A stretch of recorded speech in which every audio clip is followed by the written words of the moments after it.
फरक होता, मोठा जुलूम होता, ती वर्गाची उतरल, ती जातीची उतरल.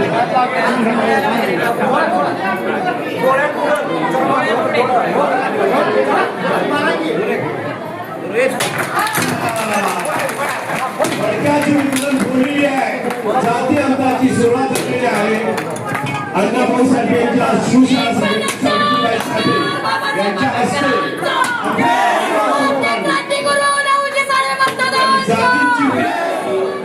समाधानाने नांदावं यासाठी ज्या ज्या महामानवांनी विचार दिला, कार्य केलं, त्या सर्व महामानवांच्या विचारांना कार्याला सर्वप्रथम अभिवादन करतो. 8व्या मुक्ता साळवे साहित्य आणि संस्कृती संमेलनाच्या अध्यक्षा, स्वागताध्यक्षा तसेच विचार मंचावरील उपस्थित असणारे सर्व मान्यवर आणि समोर जमलेले, आज आपल्या सर्वांच्या सहकार्यानं राजश्री शाहू महाराजांच्या कोल्हापूर नगरीमध्ये 8वं मुक्ता साळवे साहित्य आणि संस्कृती संमेलन साजरं होत आहे.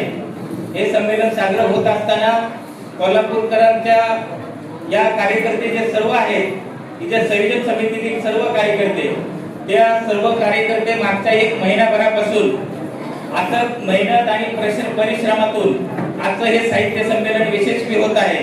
तसेच त्यामुळे मुक्ता साळवे साहित्य परिषदेच्या वतीने संयोजन समितीतील सर्वच कार्यकर्ते, या ठिकाणी कोणाचंही एकाचं नाव घेता येणार नाही, परंतु सर्व कार्यकर्त्यांनी मागच्या महिन्याभर प्रचंड मेहनत घेतलेली आहे. त्या सर्व कार्यकर्त्यांचे सर्वप्रथम या ठिकाणी आभार मानतो.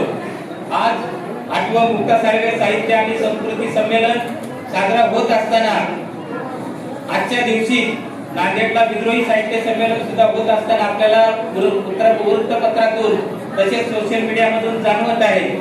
आज संपूर्ण महाराष्ट्रभर आपण पाहतो की विद्रोही साहित्य संमेलन असेल, मुस्लिम मराठी साहित्य संमेलन असेल, डॉक्टर बाबासाहेब आंबेडकर साहित्य संमेलन आहे, ख्रिश्चन मराठी साहित्य संमेलन आहे, ही सगळी साहित्य संमेलन महाराष्ट्रभर होत असतात. मग आपल्या सारख्या सर्वांना प्रश्न पडतो की ही सगळी साहित्य संमेलन होत असताना असं एक साहित्य संमेलन या महाराष्ट्रामध्ये होत असतं की ज्याला अखिल भारतीय मराठी साहित्य संमेलन म्हटलं जातं. मग त्या संमेलनाशी आमचं नातं काय आहे आणि या संमेलनाशी आमचं नातं काय आहे, तर ते सगळ्यात पहिलं आपण समजून घेतलं पाहिजे. म्हणजे आपल्याला हे मुक्ता साळवे साहित्य संस्कृती संमेलन वेगळं का घ्यावं लागलं, तर त्याची माहिती आपल्याला झाली पाहिजे. नाहीतर मग आपण काहीतरी आपल्या समाजाचा आहे, मुक्ता साळवे आपली आहे, तिचे काहीतरी विचार ऐकायला आपण आलेलो आहे, हा एक प्राथमिक टप्पा ठीक आहे, परंतु साहित्य आणि सांस्कृतिक चळवळीच्या परिप्रेक्ष्यामध्ये सुद्धा आपल्याला आता विचार करावा लागेल. म्हणून हा विचार करत असताना आज नुकतंच साताऱ्याला 99वं अखिल भारतीय साहित्य संमेलन पार पडलं. हे अखिल भारतीय साहित्य संमेलन पार पडत असताना त्या 99वं साहित्य संमेलन पार पडलं, परंतु त्या सातारा शहरामध्ये मागचं आपलं 7वं मुक्ता साळवे साहित्य संस्कृती संमेलन पार पडलं. त्याचे शरद गायकवाड सर अध्यक्ष होते. आज कोल्हापूर शहरामध्ये आपलं 8वं मुक्ता साळवे आणि साहित्य संस्कृती संमेलन होत आहे. हे संमेलन होत असताना आज महात्मा ज्योतिबा फुले, जय आपल्या सर्वांना स्त्री शूद्राती शूद्रांना ज्यांनी ज्ञानाचा अधिकार मिळवून दिला, त्या महात्मा ज्योतिराव फुले पुण्यामध्ये राहत असताना आज ज्यांना आपण म्हटलं जातं की अखिल भारतीय साहित्य संमेलन, तर त्या अखिल भारतीय साहित्य संमेलनाचे पूर्वसुरी, पूर्वी त्यांना म्हटलं जायचं की मराठी ग्रंथकार सभा, तर त्या मराठी ग्रंथकार सभा सर्वात पहिली पुण्यामध्ये भरली होती. आणि त्या पहिल्या ग्रंथकार सभेचे अध्यक्ष होते न्यायमूर्ती रानडे. तर त्यावेळेस न्यायमूर्ती रानडे महात्मा ज्योतिबा फुले यांची आपापसात मैत्री होती. न्यायमूर्ती रानडे महात्मा ज्योतिबा फुलेंकडे गेले आणि म्हटले की महात्मा ज्योतिबा फुले, या ठिकाणी मराठी ग्रंथकार सभेच्या वतीने पहिलं साहित्य संमेलन पार पडलं जात आहे, तर या संमेलनाचा अध्यक्ष मी आहे आणि तुम्ही असं करा, या संमेलनात प्रमुख पाहुणे म्हणून या. त्यावेळेस महात्मा ज्योतिबा फुलेंनी त्या मराठी ग्रंथकार सभेला सर्वात पहिलं पत्र लिहिलं आणि ते पत्र असं होतं की त्या उलट पत्र महात्मा ज्योतिबा फुलेंनी लिहिलं आणि त्या पत्रामध्ये महात्मा ज्योतिबा फुले म्हणतात की तुमचं संमेलन म्हणजे उंटावरून शेळ्या हाकणाऱ्यांचं संमेलन. तुमच्या संमेलनाचा आणि आमचा कुठल्याही प्रकारचा मेळ बसत नाही, त्यामुळे तुमच्या संमेलन आमचं संमेलन नाही. ज्यावेळेस आम्ही सक्षम होऊ त्यावेळेस आमच्या मराठी ग्रंथकार सभा आम्ही भरवू, हे महात्मा ज्योतिबा फुलेंनी त्यावेळेस सांगितलं. आणि त्या महात्मा ज्योतिबा फुलेंच्या पत्राचा वारसा घेऊन आज संपूर्ण महाराष्ट्रभर वेगवेगळी साहित्य संमेलनं पार पाडली जातात. या साहित्य संमेलनात का महात्मा ज्योतिबा फुलेंनी विरोध केला? तर हे साहित्य संमेलन हे विशिष्ट जात समूहाचं प्रतिनिधित्व करणारं संमेलन आहे. या संमेलनामध्ये आमच्या दलित, शोषित, वंचित, कष्टकरी महिला यांच्या सुखदुःखाचा, त्यांच्या जगण्यासाठीच्या संघर्षाचा कुठल्याही पद्धतीचा अंतर्भाव त्यांच्या साहित्यामध्ये नसतो. म्हणून ते साहित्य संमेलन आमचं कसं काय होऊ शकतं? त्यामुळे ते साहित्य संमेलन आमचं नाही, तर या महाराष्ट्रात भरणारी जी वेगवेगळी साहित्य संमेलन आहे ते संमेलन आमची संमेलन आहे. त्या सगळ्या संमेलनाशी आमचं बंधुत्वाचं नातं आहे, त्या सगळ्या संमेलन आमचं मित्रत्वाचं नातं आहे. आणि अशा एका संमेलनाचा भाग म्हणून हे मुक्ता साळवे साहित्य संमेलन आपण महाराष्ट्रामध्ये चालू केलेलं आहे. हे मुक्ता साळवे साहित्य संमेलन चालू करत असताना आपण बघतो की हे जे अखिल भारतीय साहित्य संमेलन आहे ते विशिष्ट जात वर्गाचं प्रतिनिधित्व करतं. ब्राह्मणी, भांडवली आणि पितृसत्ताक व्यवस्था आहे, त्या व्यवस्थेला जोपासण्याचं, कुरवाळण्याचं काम आणि त्या व्यवस्थेच्या विचारांचा वाहक असण्याचं काम इथलं अखिल भारतीय साहित्य संमेलन पार पडतं. म्हणून त्यांच्या साहित्य संमेलनामध्ये दलित असतील, स्त्रिया असतील, भटके असतील, वंचित असतील अशांना कुठल्याही प्रकारे मानाचं, सन्मानाचं स्थान दिलं जात नाही. ज्यावेळेस अखिल भारतीय संमेलन कधीतरी अडचणीत येतं, त्यावेळेस अडचणीत आल्यावर त्यांना वाटतं की अरे आमच्यावर आता बरीचशी टीका व्हायला लागलेली आहे, त्यामुळं नावा देखील कधीतरी एखादी महिला अध्यक्ष करतात, कधीतरी एखादा दलित अध्यक्ष करतात, परंतु त्यांच्या सगळ्या संमेलनाचं वर्चस्व हे ब्राह्मणी आणि भांडवली वर्चस्व असणारं साहित्य संमेलन आहे.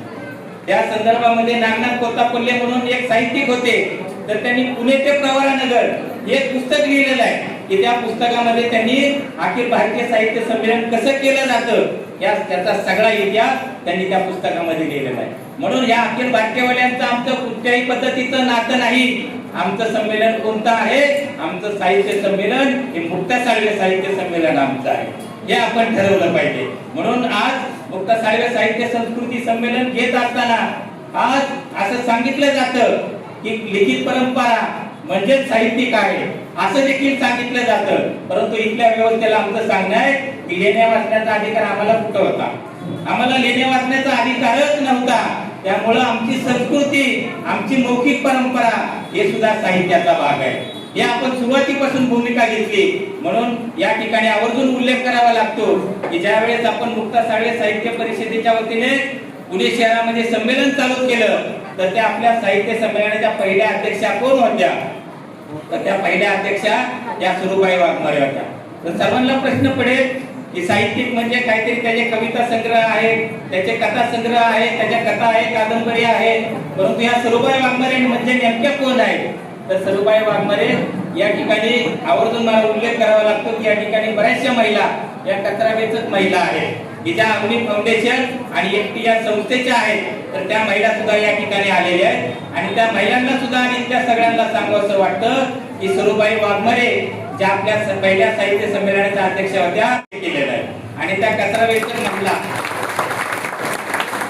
तर त्या महिला सुद्धा जशा सावित्रीबाईंनी कुठल्याही प्रकारचं औपचारिक शिक्षण घेतलेलं नाही तसंच सुरुबाई वाघमारेंनी सुद्धा कुठल्याही प्रकारचं औपचारिक शिक्षण घेतलेलं नाही. परंतु तरी सुद्धा जवळपास परिवर्तनाची, प्रबोधनाची, चळवळीची 120 गाणी सुरुबाई वाघमारे लिहिलेली आहेत. 120 गाणी लिहिलेली आहेत आणि जगातल्या 8 देशामध्ये त्यांना मार्गदर्शन करण्यासाठी बोलवले आहे. तर अशा सुरुबाई वाघमारे की ज्या कचरा वेचक महिला आहेत, तर त्या आमच्या कचरा वेचक महिला ज्यांची सर्जनशीलता ही प्रचंड प्रवाही आहे आणि ती उत्पादकता त्यांची जी आहे ती या चळवळीला पुढे घेऊन जाणारी आहे, या सांस्कृतिक चळवळीला पुढे घेऊन जाणारी आहे. म्हणून आमच्या साहित्य संमेलनाच्या अध्यक्षा या सरुबाई वाघमारे आहेत. तिच्या पहिल्या संमेलनाच्या अध्यक्षा होत्या आणि त्यानंतरच्या दुसऱ्या संमेलनाच्या अध्यक्षा त्याच्या जागतिक पातळीवरच्या विदुषी, आंतरराष्ट्रीय पातळीवरच्या विचारवंत तत्वज्ञानी त्या डॉक्टर गे नोमेट या आपल्या साहित्य संमेलनाच्या अध्यक्षा होत्या. म्हणून आपलं जरी छोट्या स्वरूपातलं साहित्य संमेलन असलं तरी विचारांच्या पातळीवरती या तळागाळामध्ये सांस्कृतिक पातळीवरती घुसळण करणारं हे साहित्य संमेलन आहे आणि शोषित, वंचित, कष्टकऱ्यांचा सन्मान दाखवणारं, त्यांचा सन्मान दुणावणारं हे साहित्य संमेलन आहे. आणि या साहित्य संमेलनाच्या माध्यमातून डॉक्टर बाबासाहेब आंबेडकरांनी आपल्याला सांगितलंय आजपर्यंत आपण सामाजिक कार्यक्रम करत असतो, राजकीय कार्यक्रम करत असतो, परंतु सांस्कृतिक चळवळीकडे आणि सांस्कृतिक कार्यक्रमाकडे आपण थोडंफार दुर्लक्ष केलेलं आहे.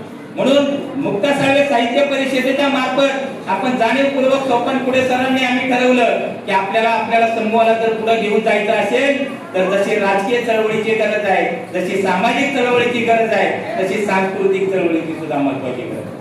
कारण आपल्या सर्वांना जी राजकीय क्रांती करायची आहे ती राजकीय क्रांती करत असताना डॉक्टर बाबासाहेब आंबेडकरांनी आपल्या सर्वांना सांगितलेलं आहे की आपल्या सर्वांना राजकीय क्रांती करायची, परंतु राजकीय क्रांतीची पूर्ववाट काय आहे? राजकीय क्रांती पूर्ववाट ही सांस्कृतिक क्रांती आहे. त्यामुळे आपल्याला सांस्कृतिक क्रांती करायची असेल अगोदर तर आपल्याला सगळ्यांना आपले जनमन घडवणारी सांस्कृतिक चळवळ आपल्याला उभी करावी लागेल. म्हणून ती सांस्कृतिक चळवळ उभी करण्याचं काम आपण मुक्ता साळवे साहित्य परिषदेच्या मार्फत केलेलं आहे. आणि या मुक्ता साळवे साहित्य परिषदेच्या मार्फत आपण ही सांस्कृतिक चळवळ पुढे घेऊन जात असताना आजपर्यंत 7 संमेलनं झाली आणि आज या ठिकाणी 8वें साहित्य संमेलन होत आहे. जसं बाबासाहेबांनी सांगितलं की सांस्कृतिक चळवळीचं महत्त्व सांगितलं आहे, तसं त्या संदर्भात फक्त एक उदाहरण सांगतो. ज्या वेळेस आपल्या सर्वांना जर छत्रपती संभाजी महाराजांची मागच्या 4-5 वर्षापूर्वी जर विचारलं असतं की छत्रपती संभाजी महाराजांबद्दल माहिती सांगा, तर आपण काही सांगितलं असतं. इथल्या व्यवस्थेने जे आपल्या मनावरती बिंबवलेलं आहे की छत्रपती संभाजी महाराजांचं काय रूप उभं केलं आपल्या सगळ्यांच्या समोर, तर छत्रपती संभाजी महाराज हे पद पहिले आहे. छत्रपती संभाजी महाराजांची बदनामी करणारं त्यांच्याबद्दलचं लिखाण केलं आणि हे लिखाण चित्रपट असेल, नाटक असेल, कथा असतील, कादंबऱ्या असतील, या सगळ्यांच्या मार्फत आपल्या सगळ्यांच्या समोर उभा केलं. परंतु ही छत्रपती संभाजी महाराजांचं बदनामी करणारं ही जी सांस्कृतिक चळवळ होती, सांस्कृतिक प्लॅटफॉर्म होते, त्या सगळ्या प्लॅटफॉर्मच्या माध्यमातून छत्रपती संभाजी महाराजांची बदनामी केली. परंतु मागच्या 3-4 वर्षापूर्वी आपण पाहिलं असेल की डॉक्टर अमोल कोल्हे, या डॉक्टर अमोल कोल्हेंनी छत्रपती संभाजी महाराज ही मालिका टीव्हीवरती दाखवली आणि त्या टीव्हीवरची ज्यावेळेस आपण 1 ते 1.5 वर्ष मालिका बघितली तर त्या मालिका बघितल्यानंतर सर्वसामान्य माणसाला कळालं की छत्रपती संभाजी महाराज हे संस्कृत पंडित आणि इथल्या विषमतेच्या विरोधामध्ये प्रचंड मोठं महापंडित असणारे व्यक्तिमत्व म्हणजे छत्रपती संभाजी महाराज.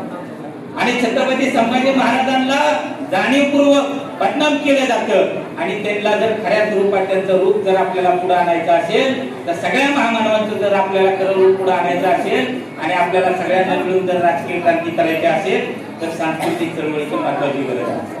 आणि ही सांस्कृतिक चळवळ आपल्याला पुढे घेऊन जायचं आहे. जसं आपण अखिल भारतीयवाल्यांकडे म्हणतो की ब्राह्मणी आणि पितृसत्ताक व्यवस्था राबवणारे विचार राबवणार आहे, परंतु आपल्या साहित्य संमेलनाचं वैशिष्ट्य सुद्धा असं आहे की आपल्या मुक्ता साळवे साहित्य परिषद एका महिलेच्या नावाने आपण मुक्ता साळवे साहित्य परिषद स्थापन केलेली आहे आणि तिच्या नावाने आपण साहित्य संमेलन दरवर्षी करत असतो. आणि आपल्या आजच्या या 8व्या मुक्ता साळवे साहित्य संमेलनाचं वैशिष्ट्य की भल्या सगळ्या चळवळीतले लोक सुद्धा जे करत नाही या चळवळीच्या कार्यक्रमांवरती आणि चळवळीच्या बऱ्याचशा स्टेजवरती सुद्धा टीका केली जाते की टीका केलीच पाहिजे. आपली जी जाणीव आहे ती सहजासहजी काही दुरुस्त होणार नाही, परंतु चळवळीच्या कार्यक्रमामध्ये सुद्धा महिलांना मनावर तेवढं स्थान दिलं जात नाही. परंतु आपल्या मुक्ता साळवे साहित्य संमेलनाचं हे वैशिष्ट्य आहे की या ठिकाणच्या उद्घाटक, अध्यक्ष आणि स्वागताध्यक्ष या तिन्ही सुद्धा महिला आहेत. हे आपल्या मुक्ता साळवे साहित्य संमेलनाचं वैशिष्ट्य आहे. म्हणून ही जी फुले शाहू आंबेडकरांची, अण्णाभाऊंची, मुक्ता साळवेची जी समानतेची परंपरा आहे, जी समानतेची सांस्कृतिक परंपरा आहे, तर ती आपल्या सगळ्यांना पुढे घेऊन जायची आहे. म्हणून आज या साहित्य संमेलनाच्या निमित्तानं आपण सर्वजण आलात. कोल्हापूर शहराच्या सर्व साहित्य समितीच्या सर्व कार्यकर्ते आहेत, त्या सर्व कार्यकर्त्यांनी अतिशय परिश्रमानं हे संमेलन साजरं होण्यासाठी त्यांनी कष्ट घेतले, त्याबद्दल त्यांचे सुद्धा या ठिकाणी आभार मानतो. तसेच विचार मंचावरील अध्यक्ष असतील, स्वागताध्यक्ष असतील, या सर्वांनी या कार्यक्रमाला उपस्थित राहून अध्यक्षपद स्वीकारलं, स्वागताध्यक्षपद स्वीकारलं, त्याबद्दल मुक्ता साळवे साहित्य परिषदेचे वतीने त्यांचे सुद्धा आभार मानतो. तसेच अवनी आणि एकटी संस्थेच्या त्यांच्या संस्थेच्या माध्यमातून या कार्यक्रमाच्या पाठीशी उभा राहून प्रचंड मोठ्या प्रमाणात सहकार्य केलं, तर त्या संस्थेचे सुद्धा या ठिकाणी आभार मानतो आणि आपल्या सर्वांची रजा घेतो. जय भीम, जय लहुजी, सत्यजित.